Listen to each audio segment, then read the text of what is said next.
اور اس خندق کو پگھلے ہوئے سیسے سے پاٹ کیا جائے تاکہ آئندہ کوئی بھی بدبخت ایسا کرنے کا سوچ بھی نہ سکے۔ محترم ناظرین، 14ویں صدی عیسوی میں یہ خطہ سلطنت عثمانیہ کا حصہ رہا۔ 18ویں صدی میں کرد لوگوں کا یہ علاقہ ایران اور عثمانی سلطنت میں تقسیم ہو گیا۔ پہلی جنگ عظیم سے پہلے کرد قوم سلطنت عثمانیہ کے صوبہ کردستان کے باشندے تھے۔ سلطنت عثمانیہ کے خاتمے کے بعد سن 1916 میں برطانیہ اور فرانس نے اس علاقے کو عراق، ایران، شام اور ترکی میں تقسیم کرنے کا ایک خفیہ معاہدہ کر لیا، جو آج تک جاری و ساری ہے۔ موجودہ وقت میں 3 کروڑ آبادی والے اس کرد قوم کا اپنا کوئی ملک نہیں، صرف خیالی دنیا ہے۔ اس کے باوجود یہاں کے لوگوں نے اپنی ثقافت، زبان، روایات اور کلچر کو آج بھی زندہ رکھا ہوا ہے۔ ترکی کے زیر نظر کردستان کا وہ حصہ ہے جسے ترک کردستان یا شمالی کردستان کہا جاتا ہے۔ ترکی کے ٹوٹل 81 صوبوں میں سے 13 صوبے ایسے ہیں جن میں کرد قوم کی اکثریت ہے۔ دیار بکر کردوں کا سب سے زیادہ اکثریت والا شہر ہے۔ 2016 میں ترک باغیوں کا ترک حکومت کے ساتھ ایک تصادم ہوا تھا، جس کی وجہ سے دیار بکر کا ایک بڑا حصہ تباہ ہو گیا تھا۔ اس جگہ کا مکمل تعمیراتی اور ترقیاتی کام رک گیا تھا۔ اس کے بعد ترک گورنمنٹ نے علیحدگی پسند کردوں کی جماعت پر پابندی عائد کر دی تھی۔ کردستان کا جھنڈا 3 رنگوں سے مل کر بنایا گیا ہے۔ سب سے پہلے اوپر لال پٹی، درمیان میں سفید اور آخر میں سبز پٹی ہے۔ درمیان میں ایک 21 کرنوں والا سورج بنایا گیا ہے۔ کردستان میں بہت سے ملکوں کی ثقافت دیکھنے کو ملے گی، جیسا کہ کردستانی، ترکش، عراقی، ایرانی اور رومانی وغیرہ۔ یہاں کے لوگ انتہائی خوش مزاج اور ہیلپ فل ہیں، غیر ملکی سیاحوں سے انتہائی اخلاق سے بات کرتے ہیں، اور کوئی بھی انسان کسی بھی جگہ کا پتہ پوچھے تو کوشش کرتے ہیں اس جگہ تک پہنچایا جائے۔ کردستان کا قالین پوری دنیا میں بہت پسند کیا جاتا ہے۔ یہاں قالین ہاتھوں سے بھی بنے جاتے ہیں۔ یہ مہارت اور ثقافت نسل در نسل منتقل ہوتی جا رہی ہے۔ کرد دستکاری پوری دنیا میں مشہور و معروف ہے۔ کردستان میں نیا سال 21 مارچ کو منایا جاتا ہے۔ دنیا کے 30 کروڑ لوگ اس تہوار کو مناتے ہیں۔ اس روایت کا تعلق آگ کے پجاریوں سے ہے، یعنی مجوسیوں نے اسلام تو قبول کر لیا، مگر جو ان کے آباء و اجداد میں آگ سے محبت تھی وہ آج بھی نسل در نسل چلتی آ رہی ہے۔ آج بھی یہ تہوار ایران، آذربائیجان، ترکی، تاجکستان، عراق، افغانستان اور چائنا کے بہت سے علاقوں میں منایا جاتا ہے۔ ہر ملک میں اس تہوار کو منانے کا انداز مختلف ہے، لیکن اس تہوار پر لوگ نئے کپڑے پہنتے ہیں، مختلف قسم کے کھانے بنا کر بانٹتے ہیں، تحفے تحائف دیے جاتے ہیں۔ کردستان کے مرد ہوں یا عورتیں، سب بہت بہادر مانے جاتے ہیں۔ یہ لوگ شادی پر ایک دائرہ بنا لیتے ہیں، ایک دوسرے کا ہاتھ پکڑ کر کرد سٹائل میں رقص کرتے ہیں۔ ہاتھ میں رومال یا تسبیح پکڑی ہوتی ہے جسے ساتھ ساتھ گھماتے رہتے ہیں۔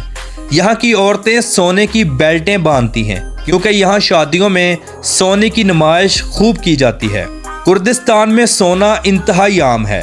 کردوں کا لباس مختلف اور خوبصورت ہے۔ لڑکیاں خوبصورت فراق یا پینٹ شرٹ کا استعمال کرتی ہیں اور زیورات کا استعمال کرتی ہیں۔ مرد حضرات پینٹ شرٹ یا شلوار اور شرٹ کا استعمال کرتے ہیں۔ شرٹ کو شلوار کے اندر ڈال کر اوپر کسی کپڑے سے بیلٹ باندھ لیتے ہیں اور سر پر رومال رکھتے ہیں۔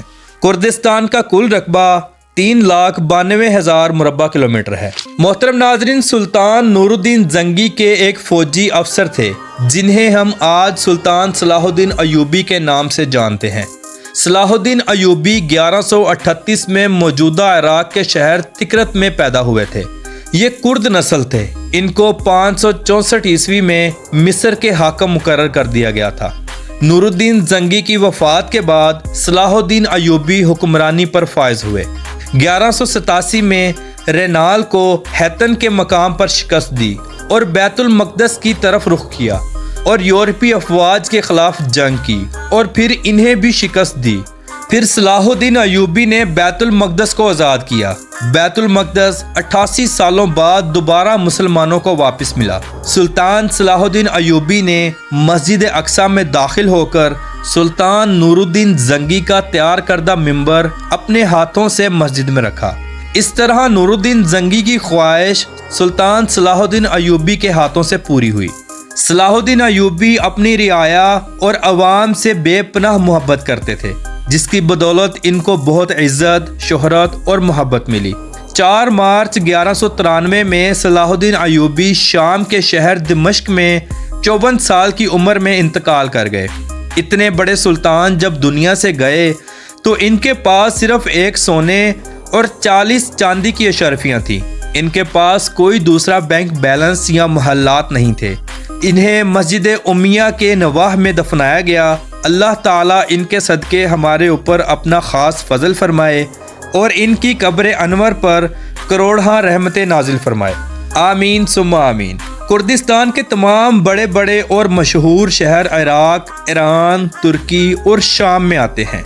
کردستان کا وہ علاقہ جو عراق کے زیر نظر ہے قدرتی آئل کی دولت سے مالا مال ہے، لیکن عالمی پابندیوں کی وجہ سے یہ کھلے عام آئل کو فروخت نہیں کر سکتے۔ صرف 2 نمبر طریقوں سے غیر قانونی طور پر سمگل کیا جاتا ہے۔ کردستان کا دارالحکومت اربل ہے، جو انتہائی خوبصورت، صاف ستھرا اور فاسٹ ترین شہر ہے۔ ٹورسٹ حضرات کی کوشش ہوتی ہے کہ اسی شہر میں سٹے کیا جائے۔ اسرائیل دنیا کا وہ واحد ملک ہے جو کردوں کی آزادی کی کھل کر حمایت کرتا ہے۔ کردوں میں ایک فرقہ یزیدیت کی پیروی کرنے والا بھی ہے۔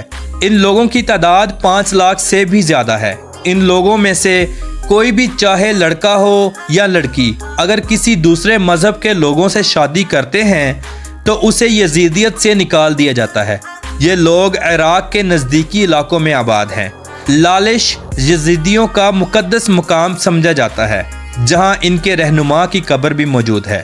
محترم ناظرین، ملا علی کردستانی کو کون نہیں جانتا، جن کے بارے میں مشہور ہے کہ وہ دم کے ذریعے گونگے بہروں کا علاج بھی کرتے ہیں۔ کچھ عرصہ پہلے یہ پاکستان میں بھی تشریف لائے تھے اور لوگ شفا یاب ہو جاتے ہیں۔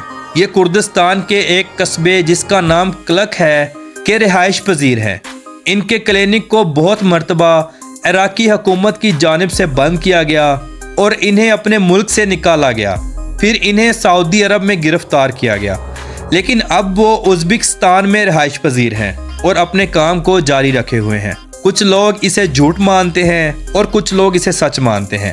کردستان میں تعلیم کا نظام انتہائی زبردست ہے۔ یہاں کی میکسیمم آبادی پڑھی لکھی ہے۔ کردستان میں میڈیکل کا شعبہ بھی انتہائی زبردست ہے۔ بڑے سے بڑے علاجات ملک میں ممکن ہیں۔ تو محترم ناظرین، یہ تھی آج کی ہماری کردستان کے اوپر چھوٹی سی ڈاکومنٹری۔